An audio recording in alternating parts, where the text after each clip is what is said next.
Hey, Mike here. I just wanted to let you know that you can listen to Dark Poutine early and ad-free on Amazon Music, included with Prime. You're about to listen to a historical episode of Dark Poutine. After episode 149, you will find Scott is no longer with the show. In an effort to maintain continuity and offer listeners as many episodes as possible, we are leaving the episodes in which he co-hosted intact. Thank you.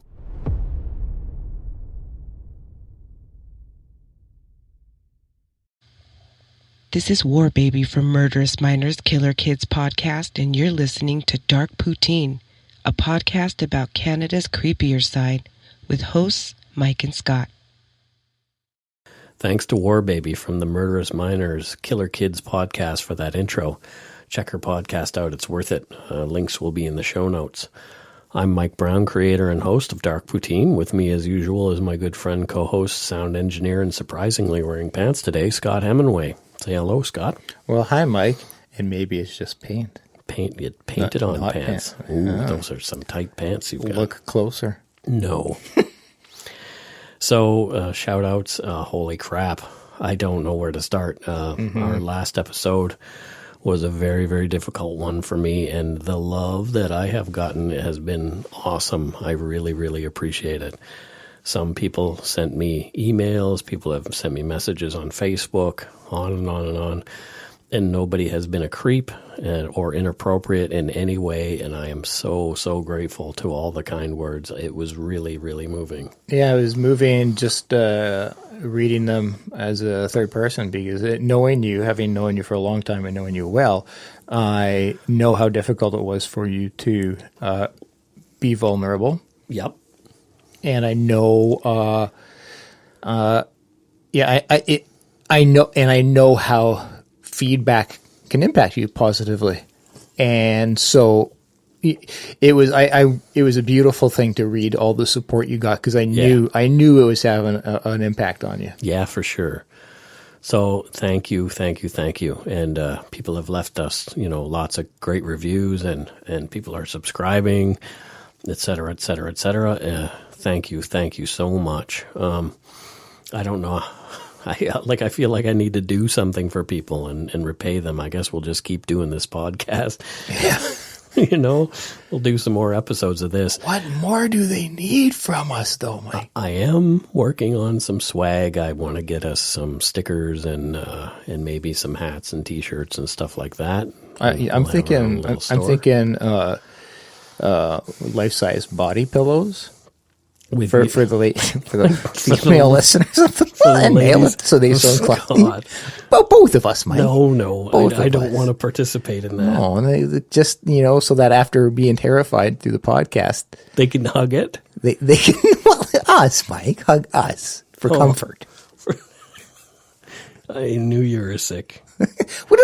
What's sick about trying to make people feel better through my body shaped as a pillow? Or my pillow shaped as my body. Well, the bones in the pillow might probably be stronger than the ones in your body. I think my bones actually qualify as pillows. Little brittle bones. All right. Well, holy crap. Let's get to it. Mm-hmm. Dark Poutine is not for the faint of heart or squeamish, as our content contains mature themes, harsh language, and graphic descriptions of violent crimes. Listener discretion and often a sense of humor is strongly advised. There's not going to be a lot of humor in this one. No. Your hosts are in no way experts on any of the topics we present, nor are we professional journalists. We just want to entertain you with the stories we tell. Our fact gathering isn't always the best. So put on your toque, grab yourself a double-double, and an Nanaimo bar. It's time to scarf down some Dark Poutine.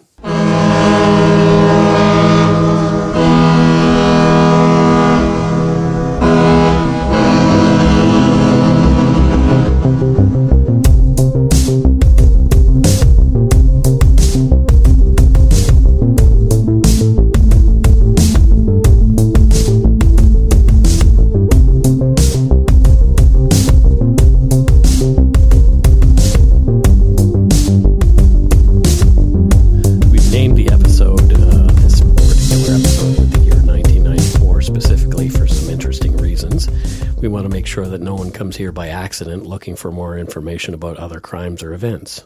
So why would I do that? Why would you do that, Mike? Tragically, a 25-year-old woman named Mindy Tran was found shot to death behind the wheel of her car on November 26, 2017, in Lawrence, Massachusetts. Jeez. That case is yet unsolved and may make an interesting one for an American true crime podcasting comrade to take on. So, maybe do another Mindy Tran episode, but Mindy Tran 2017. Yes. Yeah. As well, another Massachusetts woman, also named Mindy Tran, was in the news. This Mindy Tran left her twin girls locked in their car seats and ran up to unlock her door. Mindy saw her car begin to roll down the driveway toward traffic. So, panicking, she sprinted for the car and threw herself behind it, making herself a human speed bump. Jeez. Yeah, so the car rolled over, and she was trapped underneath it. Later on, firemen extracted her, and she suffered many injuries, but her kids were unharmed.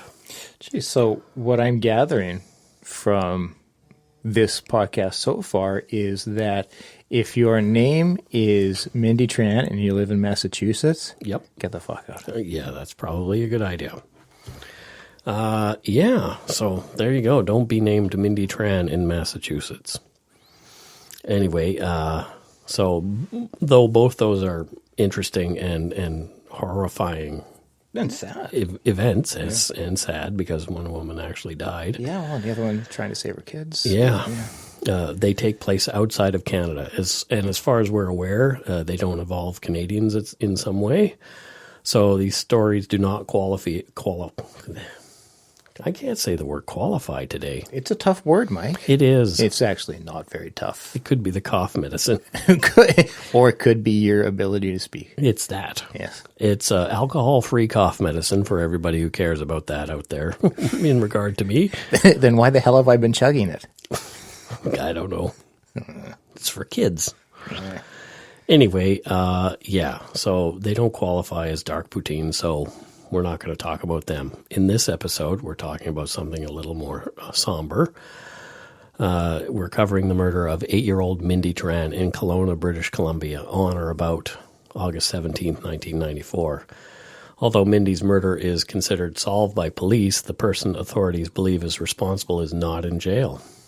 A note here, as the main suspect in the case has not been convicted of Mindy Tran's murder, we want to be careful not to convict this man in the court of public opinion. There's no actual justice in that. We may speculate and give some opinions on the case, but we'll do our best to stick to what we've found through our research. And it was like pulling threads off a sweater. This one was like, holy crap. It's very interesting. Yeah. So we'll talk more about what I went through research-wise at the back end of this podcast. Many of the details are really murky due to conflicting accounts of what happened, and the truth is hard to uncover. And I don't know how much of it I've actually uncovered here. So Kelowna, where this happened, is a city of around 130,000 people here in British Columbia in the interior. It's about 390 kilometers east of Vancouver, and the drive between the two is a pleasant one through valleys, mountains. It's well worth the trip. I love that drive. Oh, it's a gorgeous drive. It's a gorgeous city. Yeah. Kelowna has been nicknamed K-Town and Orchard City, and their motto is fruitful in unity due to its early economy being driven by the fruit industry. Well, the interior is well known as a hub for Canada or BC wine and stuff. So fruit is a very, very... Peaches. Peaches. I like peach pie. So if anybody wants to make me peach pie, I will send you my address. No, because peach pie in the mail would be weird. I'm a lemon meringue guy. I'm just saying. Right. Yeah. So anyway, Kelowna is known for its pleasant climate, but it can become really hot in the summer. So you can cool off in Okanagan Lake. But look out. There happens to be a Canadian cryptid in Okanagan Lake, and her name is Ogopogo. That's a creature that we'll talk about in a later episode. For those who don't know, think about it like this. Ogopogo is our Loch Ness Monster. Fantastic. It's true. It's true. And I think it's a First Nations name, I do believe. I think so, yeah. Anyway, so let's get into this rough one. On the evening of August 17th, 1994, at about 6 p.m., Mindy Tran, a cute, vivacious little girl, wanted to go out for a bike ride to visit a friend just down the street on Taylor Road in Rutland, a quiet neighborhood on the northeast edge of Kelowna. At 6:30, Annie Tran, Mindy's mother, called out for Mindy to come home and take a bath. Mindy said, "Later, Mommy." These were the last words Annie Tran would hear from her little girl, and Mindy biked off toward her friend's house. At 7 p.m., Mindy had not come home yet. Annie set out to search for Mindy. She finds Mindy's bike on the front lawn of the friend's property, of course. But where's Mindy? Nowhere to be found, and no one's home there either. My biggest fear in life is this. Yes. Yeah, it's every parent's biggest fear, Absolutely. I do believe. I hope so. Yeah. Well, yeah, for sure. So Annie searched the neighborhood and, unable to find Mindy, she called police at 7:52. After speaking to Annie Tran and others in the neighborhood, police began searching for Mindy. 45 minutes after Mindy disappeared, police received an anonymous call about a man in a vehicle, a white van, cruising around Mindy's neighborhood, trying to entice children with candy. The call was not traced. Caller unknown. So, yeah. I don't know. Is that like someone trying to throw the cops off? It seems so, like if you're trying to script, what could I like? Oh, there's a guy in a white van. Yeah. Like that's so formulaic. But here the thing is, other people saw that white van later, so we'll get into it. They didn't see what this was suggested, but anyway. So at 9 p.m., police called in a helicopter to assist in the search, flying over Rutland and Mission Creek Park. Mission Creek Park is a 92-hectare wooded area in Rutland and close to Mindy's home. There was no sign of Mindy.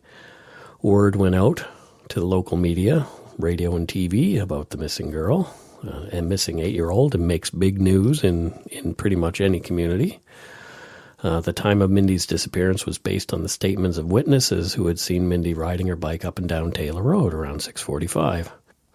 One witness testified that he saw Mindy lay her bike down between two rocks at 350 Taylor Road and walk in the direction of 360 Taylor Road around 6:50.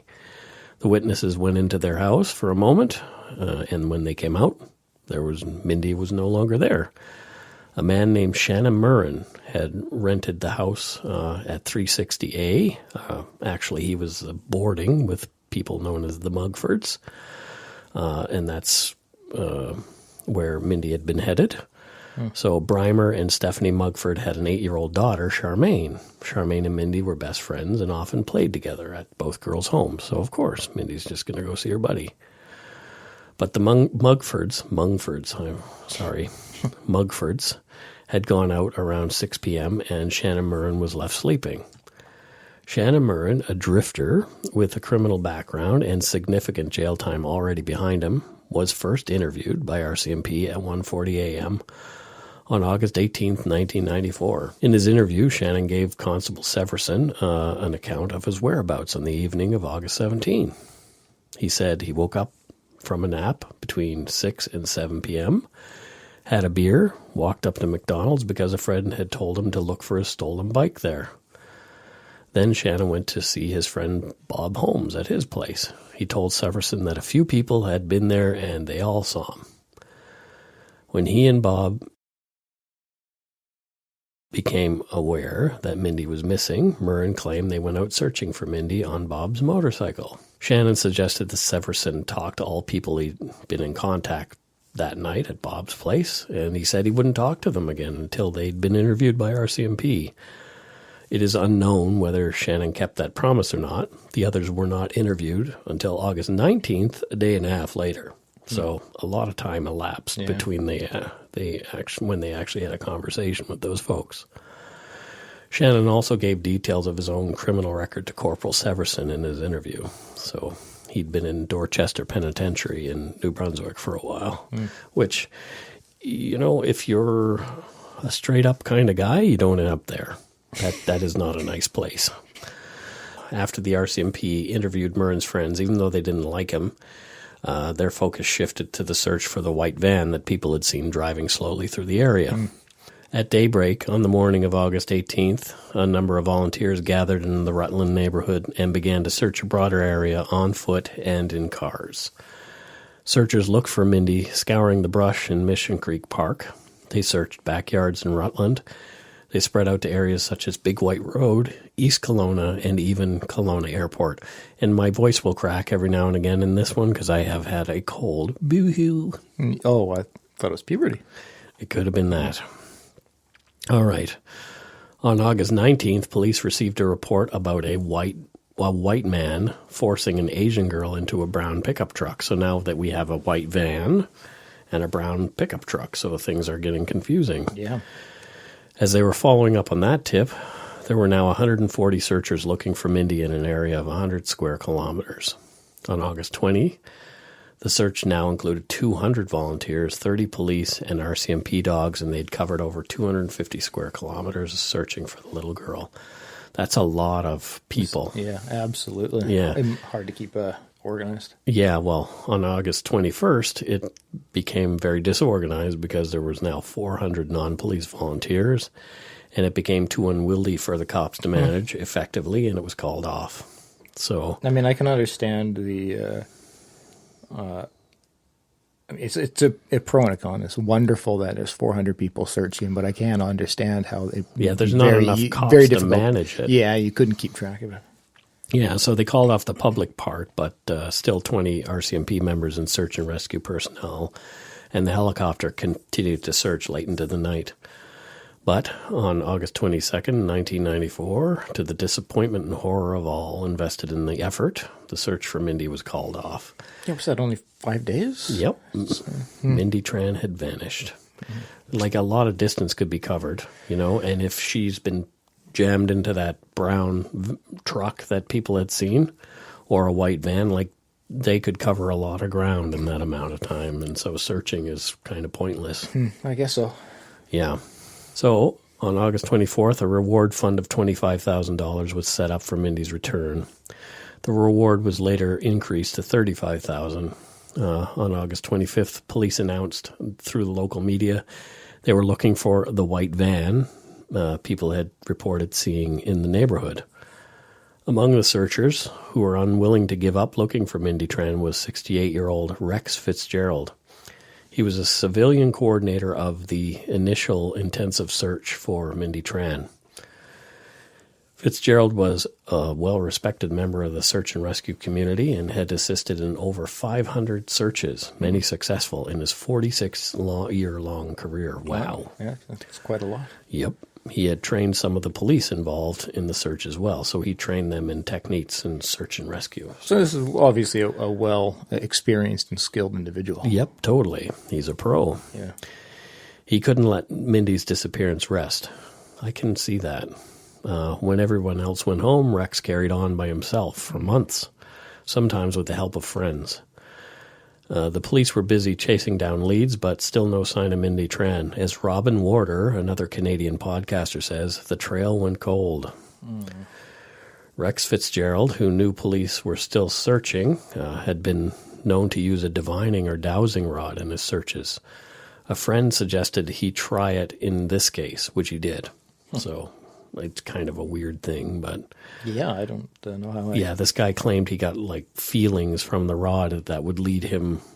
these two rods that would lead him to places, but... yeah.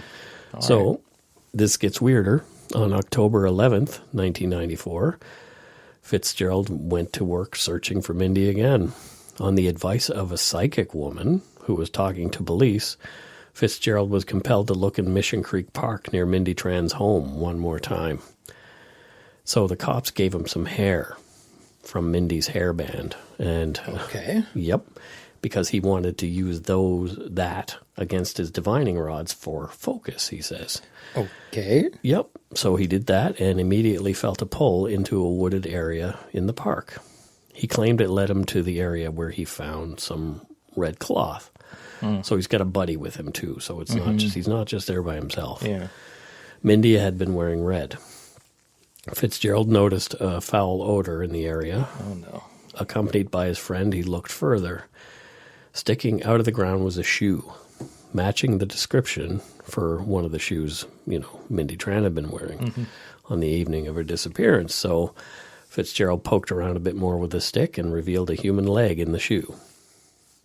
Oh, man. Fitzgerald and his friend immediately notified police of what they'd found. So they had to hike out and go call the cops. Yeah. A psychic and a diviner had done what the police could not, find Mindy Tran.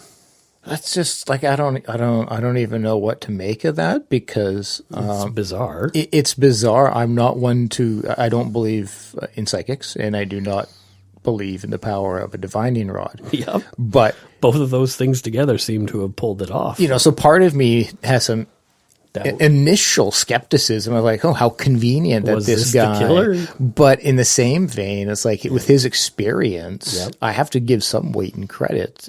And Yeah, it's like maybe the divining rods really had nothing to do with it. my instinct would tell me that it was if he's been searching, like I think he just happened to. He talked a lot about things like negative energy and feeling wonky and all that kind of stuff. Yeah, so. and I don't want to just dismiss it, but at the end of the day, But you're going to dismiss it. I'm going to dismiss it. At the end of the day, he found Mindy, which is what I guess the key. Like that's what's important out of it. So. No, totally. So now they know where she is. It's horrible, but now they know where she is. She had been buried under twigs and sticks loosely. And, So the little girl who had gone for a bike ride over 2 months earlier had been found, buried in a shallow grave, if that's what you want to call it, very close to where she'd last been seen. Mindy Tran's family now knew for sure they would never see their daughter alive again. Oh, my, it was a poor family. Yeah. On October 13th, an autopsy was conducted by pathologist Sheila Carlisle. Yes, the same one who performed the autopsy on Tanya Smith in the Abbotsford killer case. We covered that in episodes 2 and 3. Dr. Carlisle determined that Mindy's death was a homicide. Her nose had been broken in at least 2 places. Mindy had been strangled, and her killer used Mindy's own shorts as ligature. Mindy Tran's body was in an advanced state of decomposition, so evidence of a sexual assault was hard to prove at the time. Right? However, as Mindy's body was naked from the waist down, Dr. Carlisle concluded that in all likelihood Mindy had also been sexually assaulted. I would conclude that as well. Yeah. In my not professional opinion. Yeah. I would conclude the same as well, with equally as... As firmly? Unprofessional. Yeah, totally. Yes, we are not professionals. The community began to grieve. Here's a clip. Tran's body was discovered last week. A memorial garden has sprung up overnight. 400 of her fellow students have come to pay their respects. We wanted each of the children to have an opportunity to say goodbye to Mindy. She was really close to a lot of us. She was such a tremendous role model. And it's symbolic for them to say goodbye. Do they understand what's going on? I think they do. Is this important, what's happening here today? Oh, I believe so. Very. Yeah, it gives the kids a chance to say goodbye for the last time to Mindy. Why is it important for everyone to come down here and put a flower down here? Because it's to show that we care for Mindy and how we feel. I don't give kids enough credit for understanding, but I think this is a very good way to keep it open. It's a lot easier for kids to deal with. Can you start healing now? I think so. Yeah, it'll be good for the community, especially for the Tran family. Mindy's uncle reminded the community that the Trans had come to Canada from Vietnam for a better life at Mindy's memorial. Here's a clip of that. In 1979, Johnny, Annie, and Mimi left Vietnam and came to Canada, seeking a better life for themselves and a more secure future for their children. In April of 1986, a baby was born into the family. The special little girl was Mindy, and each day of her life, she brought the family joy and happiness. This was not what the Tran family had signed up for. RCMP Sergeant Tidsbury, the lead investigator on the case, did not believe that there had been a vehicle used in Mindy Tran's disappearance. Despite all the white van reports. As well, police concluded that a suitcase was used to transport Mindy's body, because a lot of people had said they'd seen a man with a large, heavy suitcase on the evening of Mindy's disappearance walking toward Mission Creek Park. Interesting. Yeah. Yep. Yeah. They began interviewing suitcase witnesses and later put out a press release asking for public assistance in locating a man with the suitcase. At the time, the focus of the RCMP's attention was put right back on Shannon Murren. He kind of looked like the suitcase guy. He lived at the house where Mindy Tran had gone missing that day, remember? Yep. So, cops felt that there were some inconsistencies in his statement, and they set out to get him to talk. All they had at the time was circumstantial evidence. They needed something more concrete. Using what has become known as the Mr. Big technique, here it is again. Jeez. An undercover operation was set up to snag Murren. 10 podcasts. And how many? 3 Mr. Bigs. Yeah, exactly. It just seems to be a very, the RCMP's go-to thing. Yeah. So if you ever... all of a sudden have this guy who's very clean cut with a mustache in your life trying to get you to do things that are criminal. Hi, my name's Brian. It's probably an RCMP officer. How do you feel about providing me with some criminal activities? Right? And he uses the F word way too much, unnaturally. Anyway, back to this. We've mentioned this controversial investigative technique a number of times, and this is another one. And the more research I do, the more I find it. So interesting. I would like to do a case without it, frankly. Anyway, so in November of 1994, police put their plan into motion as part of how Mr. Big works. They offer criminal work for a fake crime syndicate, right? As we mentioned. So Shannon was offered $250,000 to kill a woman and her child, but he refused. Interesting. Okay. Undercover operatives even offered Shannon Murren a trip home to Newfoundland for Christmas so they could talk to Shannon's friend Bob Holmes about him without fear of Murren stumbling in on the conversation. Okay. So while Murren was away, Sergeant Tisbury visited Bob Holmes. And so he visits Bob Holmes as a police officer. So not as part of the Mr. Big sting. Not part of the Mr. Big sting, right? Fascinating. So, the Mr. Big folks are other people. Mm-hmm. Tisbury won't obviously tell Bob Holmes that because he may have to use it Maybe he's on this cat. Maybe he's there as Mr. Small. I don't know. Anyway, in his capacity as an RCMP officer, he provided information that convinced Holmes that Murren, in fact, was the killer of Mindy Tran. Holmes was an ex-con. He was infuriated. Cons don't like child killers or rapists. Yeah, criminal code of ethics. So, Holmes was one of Murren's initial alibi witnesses, and now he recanted his previous alibi.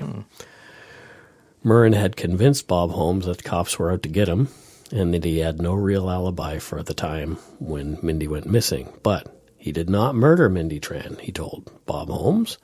He needed Bob's help, so Bob lied to the police. So now Bob's recanting, right? Yeah. Of course.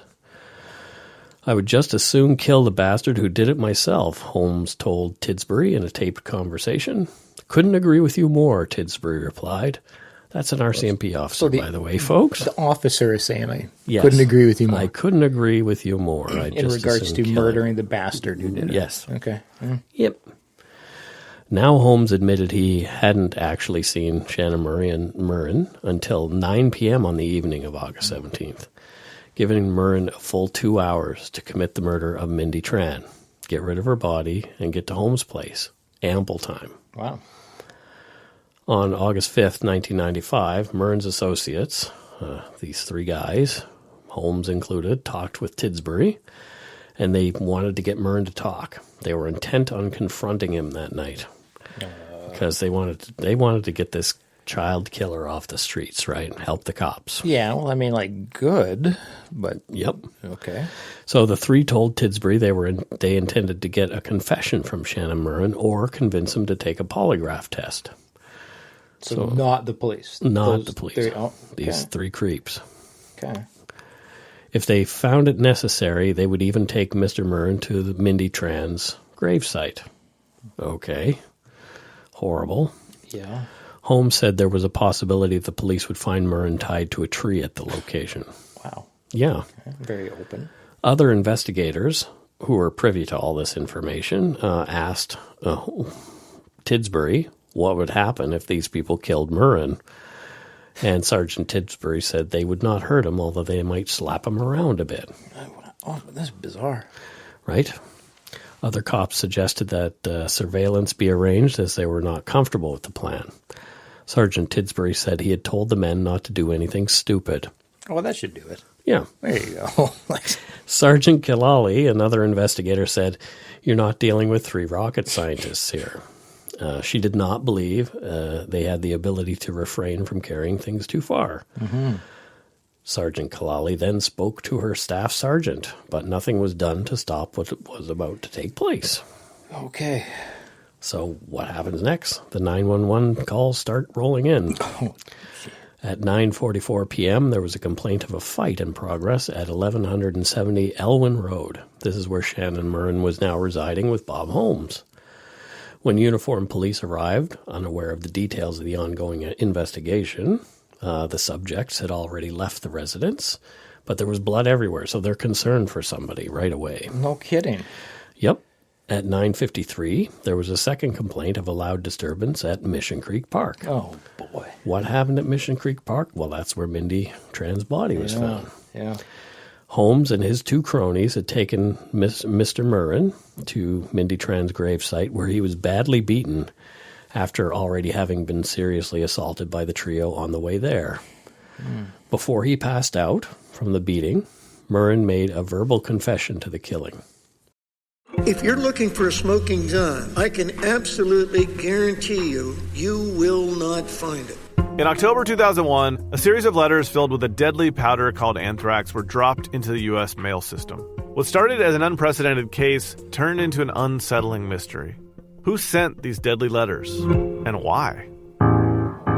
From Campside Media and Sony Music Entertainment, I'm Josh Dean, and this is Cover Up Season 4, The Anthrax Threat, available now. Saying it was all in a letter he'd sent back home to Donnie and Marie Oliver. Yes, that was their real names, Donnie and Marie. I wonder if they had good teeth.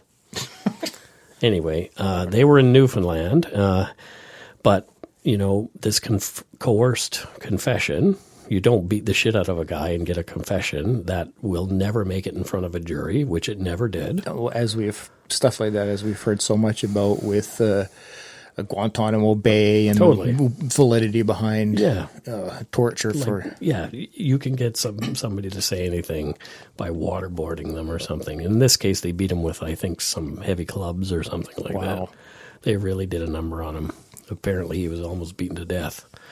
Wow. So, yeah. I'll confess to anything if you just try to take away my candy. It's torture.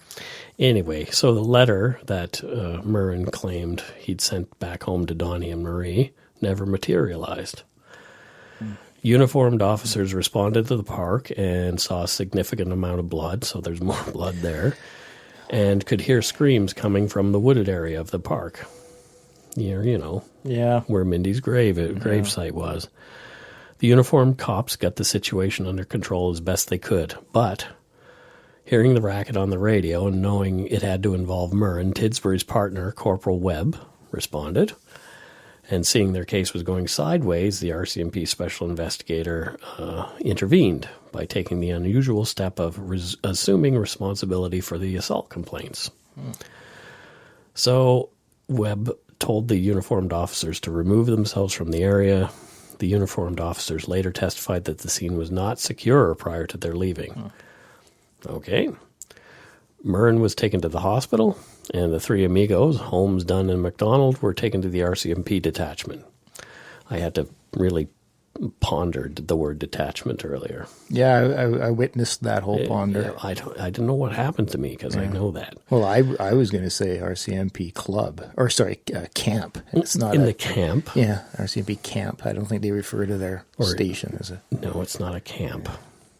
Anyway, the treatment of Holmes, Dunn, and McDonald, the three who just beat up Shannon Murren, was really unusual at the RCMP detachment. See, I said it. You did. I did. Well done, Mike. None of them were arrested, booked, or fingerprinted. Before being interviewed, they were all placed together in the soft interview room. So there you go. That's what you want to do is give people a chance to get their story straight. Oh, put them, yeah, absolutely. Yeah, because then they can, get their stories together. Sound detective work. They were served coffee and donuts because they're probably hungry after they beat the shit out of somebody. And it is Canada, though. So right, donuts. Probably Timmy's. Mm-hmm. Well, I don't know. They were permitted to shower in the RCMP members' private locker room as opposed to the cells. Get out of here. Although they were covered in Shannon Murren's blood, their appearance was not noted or photographed before they were allowed to shower. All three were interviewed by the same officer. Guess who? Sergeant Tidsbury? Yep, that's him. After each was interviewed, he was put back with the others in the soft interview room where all three were allowed time to consult before the next interview commenced. This just epitomizes questionable detective work. I'm not an officer. I'm not. You're not even remotely. If you want to get bogged down in the semantics, I don't even think I could spell officer.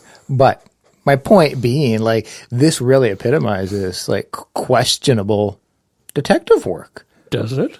It's the textbook. It says, whatever it says to do, they have done the reverse. You keep them all in different rooms and different people interview. Oh, put them all together and have one person do. We should have Captain Obvious here dropping a mic. Right? Visualize it. Yeah, it's a podcast, so sorry.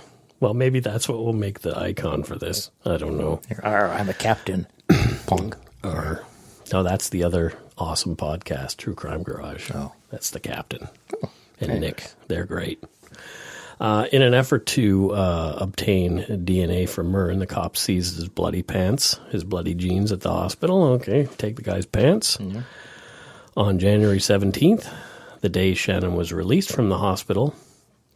So he was in the hospital for 12 days. Oh, wow. Yeah, so... Wow. That showed just the severity of the beating. They really thumped him out. He was interrogated for 12 hours. Why? Because the night of the event, on January 5th, where he got beat up, he had pointed a loaded firearm at his three buddies after they questioned him sharply about Mindy Tran. So he was held on a firearm charge. Okay. Yep. Well, in the police's, the cops state there, what they're trying to do, I can understand them being like, well, whatever we got to do to get him off the streets. And yep. On February 1st, 1995, RCMP put out a media release confirming that they had arrested a suspect in the murder of Mindy Tran on January 5th, this being Shannon Murren. This media release from the RCMP stated that Shannon Murren became a suspect within the first 24 hours of Mindy's disappearance. His alibi was initially corroborated, but had since fallen apart, and it also mentioned that he was being held on a firearm charge. Mm-hmm. Sounds like a guilty guy, right? Mm-hmm. Police wanted to test Murren's DNA obtained from his jeans that they'd collected in the hospital against 3 hairs they'd found inside Mindy Tran's underwear. The only other source of DNA, Mindy's clothes, had been washed. The only other physical evidence that could link Mindy to her killer would be these 3 hairs, and they were scooped up in soil with Mindy's panties when they found her. Yeah. Oh. The conclusion of the RCMP forensic lab in Vancouver was that these 3 hairs were not conclusively consistent with Shannon Murren's hair. So, not willing to take no for an answer, all these hairs were sent to the UK with the DNA for analysis. So, months later, DNA samples come back as a match for Murren's maternal DNA. No case based on this type of DNA profiling had yet been successfully tried in Canada. So the cops needed a confession. They needed to solid up their case a bit. They knew the firearm charge wouldn't keep him in jail for long, and they needed to keep track of him. They thought he'd bolt when he got out. I would have too. Mm-hmm. So they began to cultivate informants within the jail where Murren was being held. Between 1995 February and January 1997, they had a total of 9 people willing to inform on Shannon Murren. The police felt their best shot was a jailhouse informant named Douglas Martin, who claimed Mr. Murren confessed to him within hours of meeting him at a BC prison. Okay.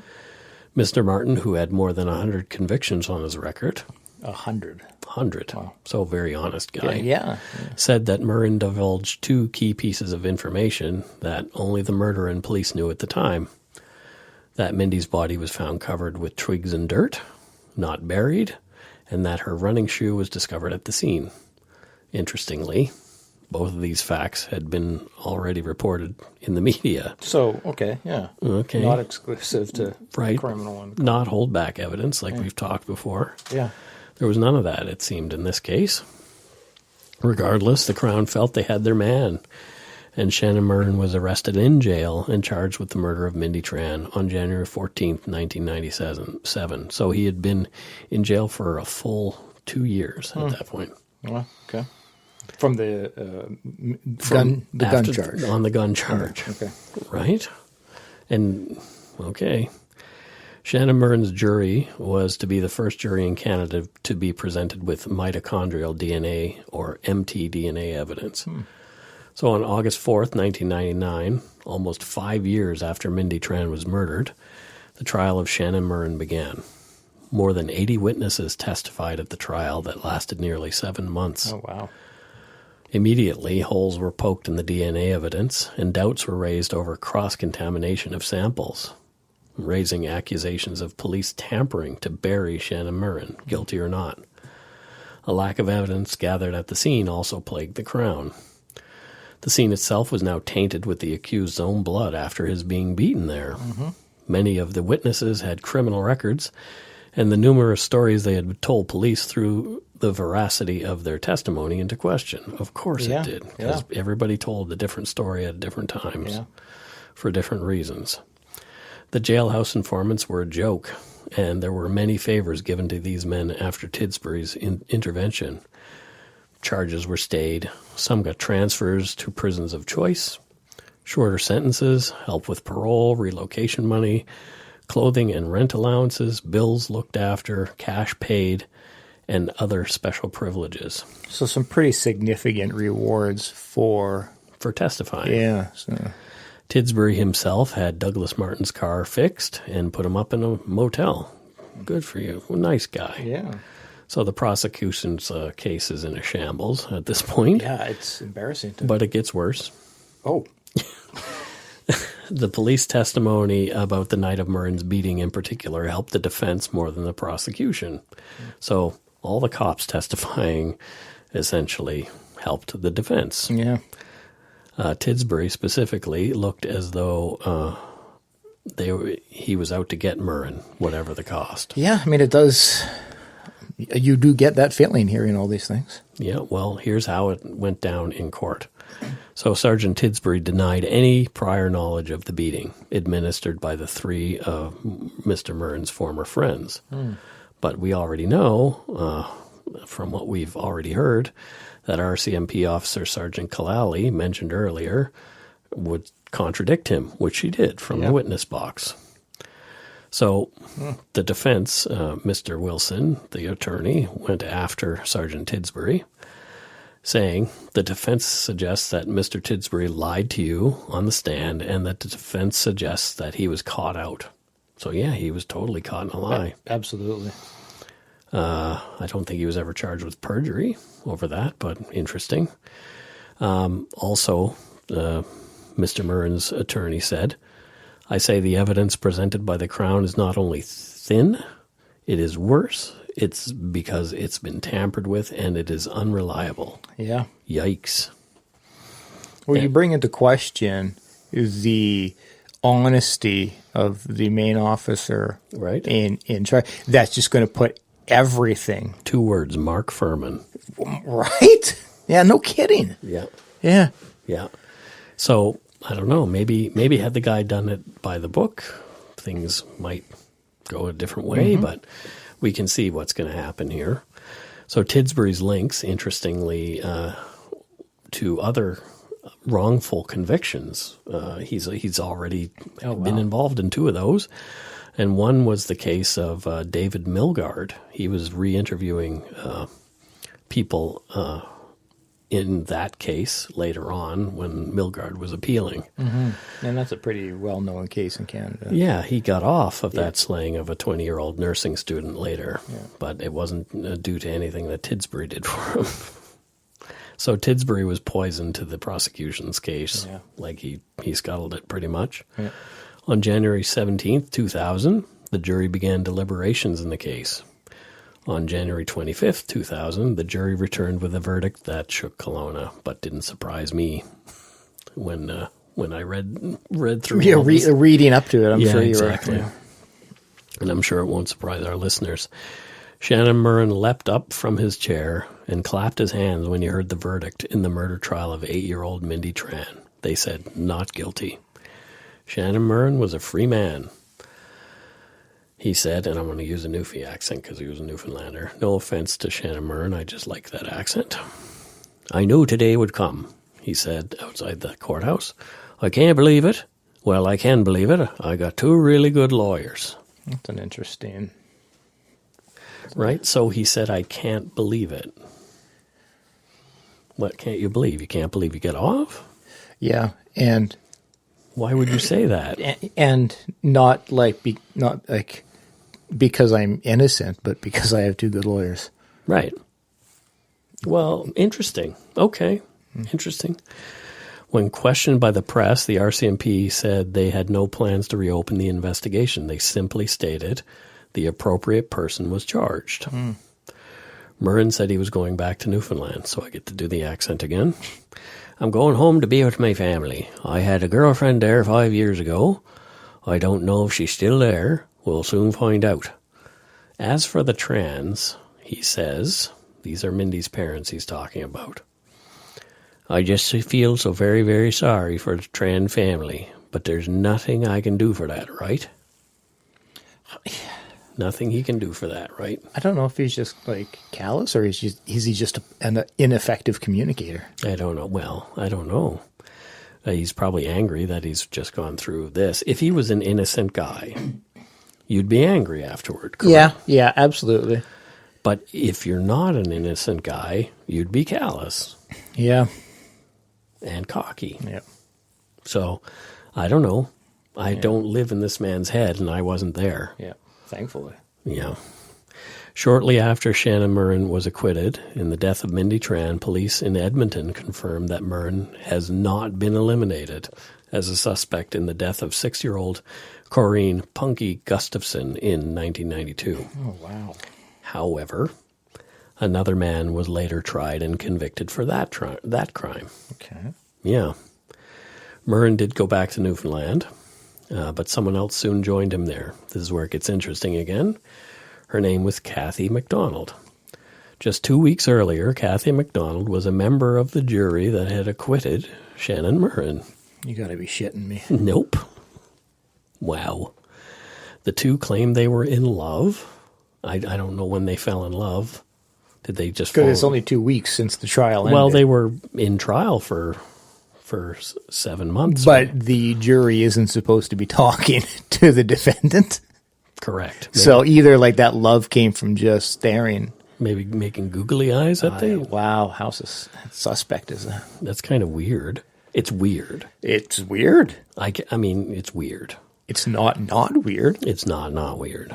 So the 2 claimed they were in love and started writing Shannon's memoirs about the case. As far as we know, they're still together. They were when I watched this thing from 2009 that we're just about to talk about. I haven't read Shannon's book. I don't even know if it exists. I looked for it, but no dice. Anyway, There was an RCMP investigation into the handling of the Mindy Tran murder investigation, of course. Yeah. The results have not ever really been made entirely public, but it didn't paint their investigation in this very, you don't say. very kindly. What I've learned, oh boy. In Newfoundland, later on in the 2000s, another man named Joe Oliver was charged with the slayings in 1993 of a man named Dale Worthman and his common-law wife, Kimberly Lockyer. And Oliver claimed he was not the trigger man. Guess who he said the trigger man was in 1993? Mark Furman? Shannon Murren. Oh, okay. Shannon Murren, who he'd known for most of his life. So, wow. Right? So this guy just keeps coming up in these weird places. So from the statement of facts in Joe Oliver's plea deal, which happened in 2009, he said Oliver was to lure Worthman to a remote area under the guise of he and Murren showing Worthman some stolen property. Oliver said he assumed that Worthman would be beaten, not shot. Although Oliver knew that there was going to be a gun present, he said he thought it was just to make it look real. Because Lockyer was present when he went to pick up Worthman, he brought both of them to the clearing off Cy Tucker's Road, a rural road in Portugal Cove, St. Phillips, in Newfoundland. Mr. Murren came out of the woods and shot Dale Worthman in the chest area, the statement said. And then Murren shot and killed Lockyer. Okay. Oliver said he waited for Murren down the road while he did whatever he did, I guess buried these people. Yeah. Oliver and Murren slept in the couple's apartment that night, and they apparently returned to the scene the next day.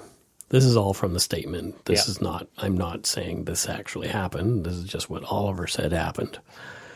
Oliver said he helped Murren to clean up the area by throwing blood-covered rocks and trees into the woods and marking an area which he believed was a grave, the statement said.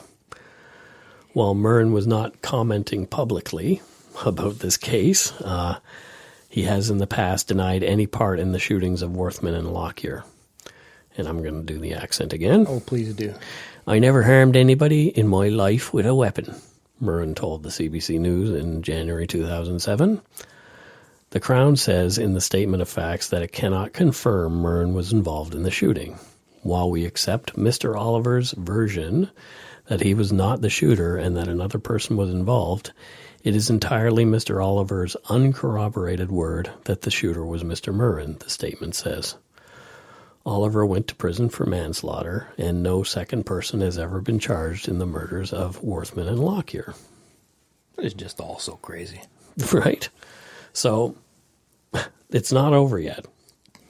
Wait, there's more. There's more.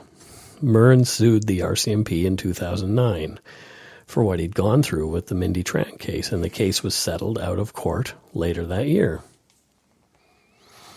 They paid money because they done the wrong thing, he said. They committed criminal acts. Murren also believes the Mounties didn't want the case to go to trial. If it had have gone to court, everything would have come out, he said. And the way the RCMP is looking right now across Canada, it is not too good. They didn't want that. What about Mindy Tran? No justice for her. Just a memorial near where her body was found, with a tree that people filled with stuffed animals still, in memory of the little girl lost. Holy crap. This is one clusterfuck of a... Right? And sadly, as the last statement makes, the forgotten part in all this is Mindy Tran. Totally. The poor little innocent girl. And the family. Yeah. Like, my goodness. Like if anybody is a police officer and you're listening to this, please just do it by the book. I know many of you do. Probably the vast majority. The vast majority of police do it by the book, but just do it by the book. Like this whole thing, just rings of making of murder. Right. Like, 'cause it's just kind of like your gut tells you like, oh man, it seems like this is the person. Right. But then the police work. Right. It's like the OJ thing too. Yeah. It's like, it's the work put into the police work put into it. Like that is what actually defeats them. And so it's just like, and I just sit there and think about that poor girl's family. Yeah. Like the fact that the case isn't being reopened, like their daughter was taken from them. They can't try this guy again. Yeah. And the RCMP are saying that it's the guy, whether he's found. But just I put myself in the family's shoes and them just sitting there like their daughter was taken away from them. And there's no justice for it. None. Sure, if he was the guy, he got the shit beat out of him. That's not nearly going to make up for losing their daughter. But again, for all we know, he very well may legitimately be innocent of it. What about the white van? The white van? Because more than one person saw that. Yeah. So what about that? Yeah. Was that white van carrying Mindy Tran? Yeah. Was the suitcase guy like not even real? Yep. Like, so is it a case that the police just got blinders early and constructed things to support their theory? Sure.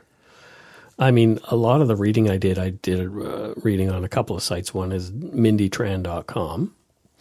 And I don't know what stake the person who put that site together has, but it's kind of disjointed. Everything is all over the place. Check it out yourself if you want to. www.mindytran.com. It's quite an old looking site. It's not Web 2.0 even. I don't think it's Web 0.5.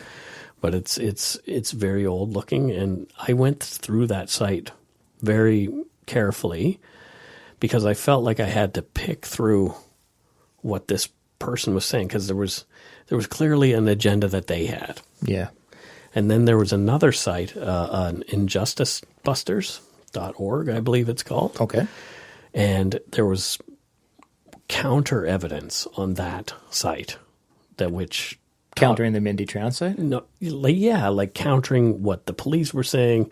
Oh, okay. And so I think there was mention that his girlfriend, and I'm not entirely sure, I'm not 100% sure, but she may have been involved in the writing of what was on that site. Oh, okay.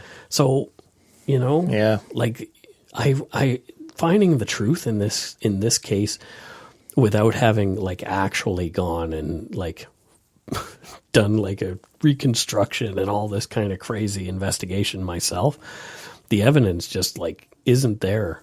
Yeah, and the sad part of it all again is this poor little girl. Yeah. So these 3 hairs are found, right? Yeah. And they do this mitochondrial DNA test, and they end up destroying the evidence in the testing. So the defense couldn't even do their own tests.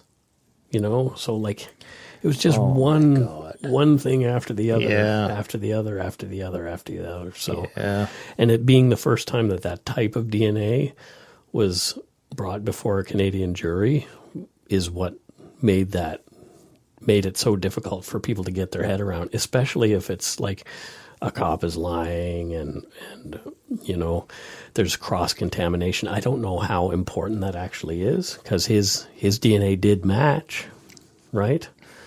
So I don't know what a jury today would say. Yeah. Maybe they would say, okay, that cop's a dink.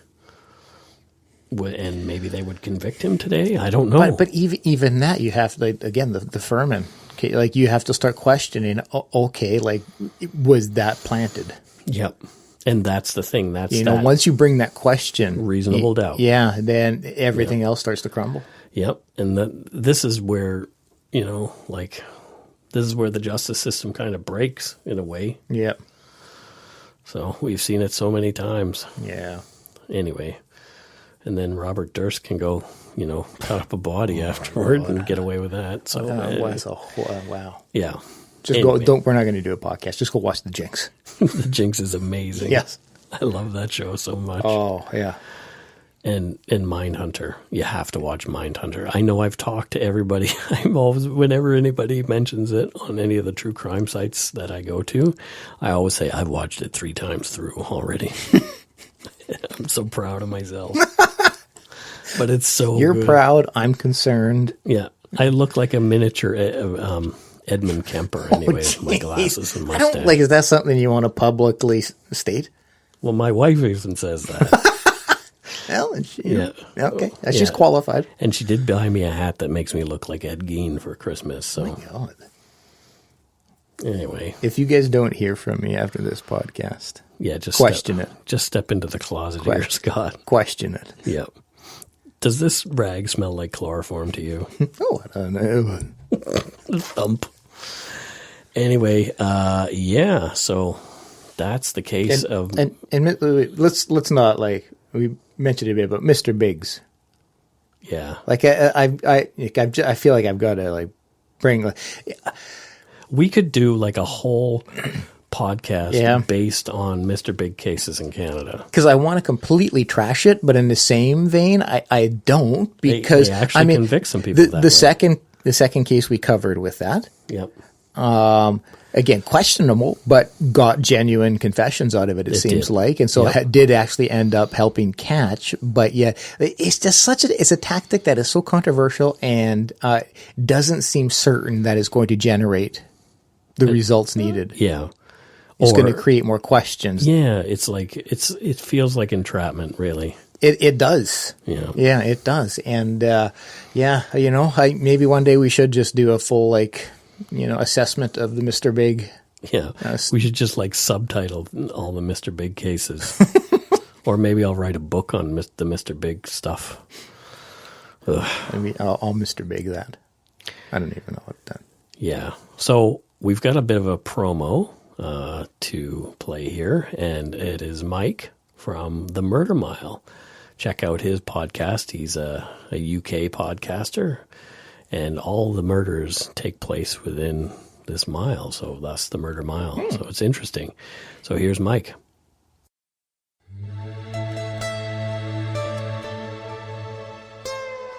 Welcome to the Murder Mile True Crime Podcast. My name is Michael, and each week I shall take you on a guided walk of hundreds of untold, unsolved, and long-forgotten murders, all set within 1 square mile. Proving that, if you dig deep enough, you'll find that on every street, in every city, there's a killer on every corner, death on every doorstep, and homicide in every home. Murder Mile is investigated using original police files and eyewitness testimony, with authentic sounds recorded at the murder location itself, and is accompanied by photos, videos and maps to make you feel like you're actually there. A new episode of the Murder Mile True Crime Podcast is released every Thursday on almost every podcast platform. Thank you. Enjoy your day. If you'd like to learn more about this and other episodes of Dark Poutine, check out our website, www.darkpoutine.com. If you have any story ideas, questions, comments, or just want to say hi, you can reach us via email at darkpoutinepodcast@gmail.com. Please follow us on Facebook, Twitter, and Instagram and tell your friends about us. Please subscribe to us on our favorite podcast directories, your favorite.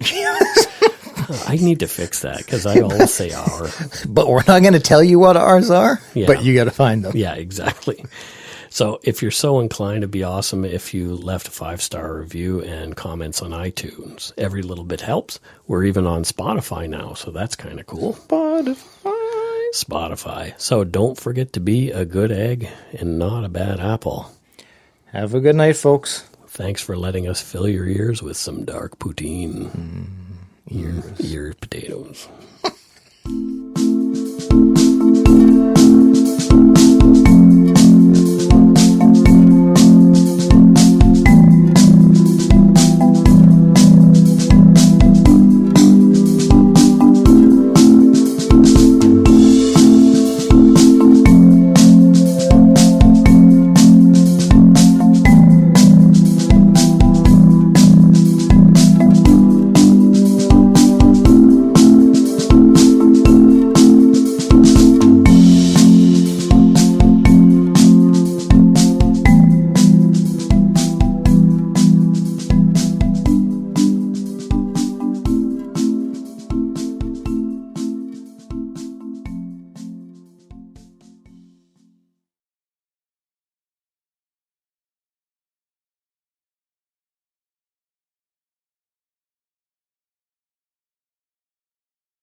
I said to my parents, don't trust her. They wouldn't listen. Every family has a secret. Joy Delaney, mother of 4, has gone missing. From the author of Big Little Lies comes a chilling new mystery to W. You were an emotional chaos sinkhole, Amy, and I'm sick of it! Starring Annette Bening. Nobody can break your heart like your own children. And Sam Neill. She will come back. Here we go. Strap in. Apples Never Fall. All new Thursdays, only on W. Stream on Stack TV.